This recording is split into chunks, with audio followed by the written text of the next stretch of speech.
Hey guys, just an update on my EURCAD trade, which is going really well here.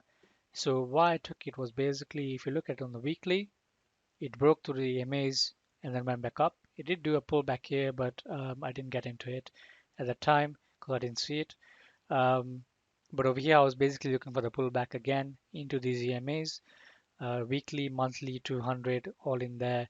And basically, I went on the daily then, looked for the pullback, and if you look at back in the past, it spiked here quite often.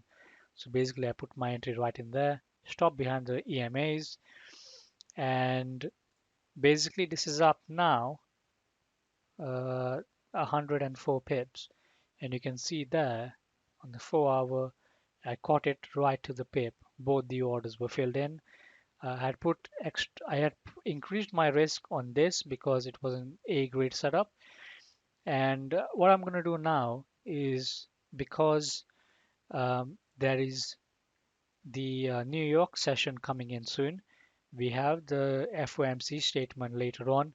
So the market sentiment could be changing depending on what it is. I want to secure my profit. So what I'm going to do first is I am going to close half the trade. So I'll take partial profits on both. So I'll close 0.50 and I need to have a look which one the other one is.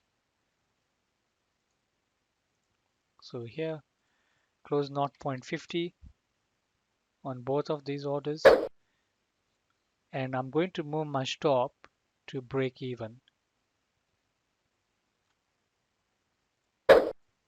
on both the orders.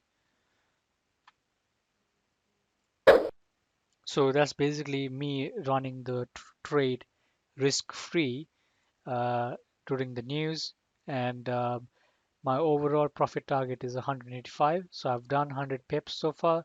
So it needs to do like another 85 pips, basically, or 75. Um, so basically, the rest of the trade is risk-free, and I will see where it goes. Thank you.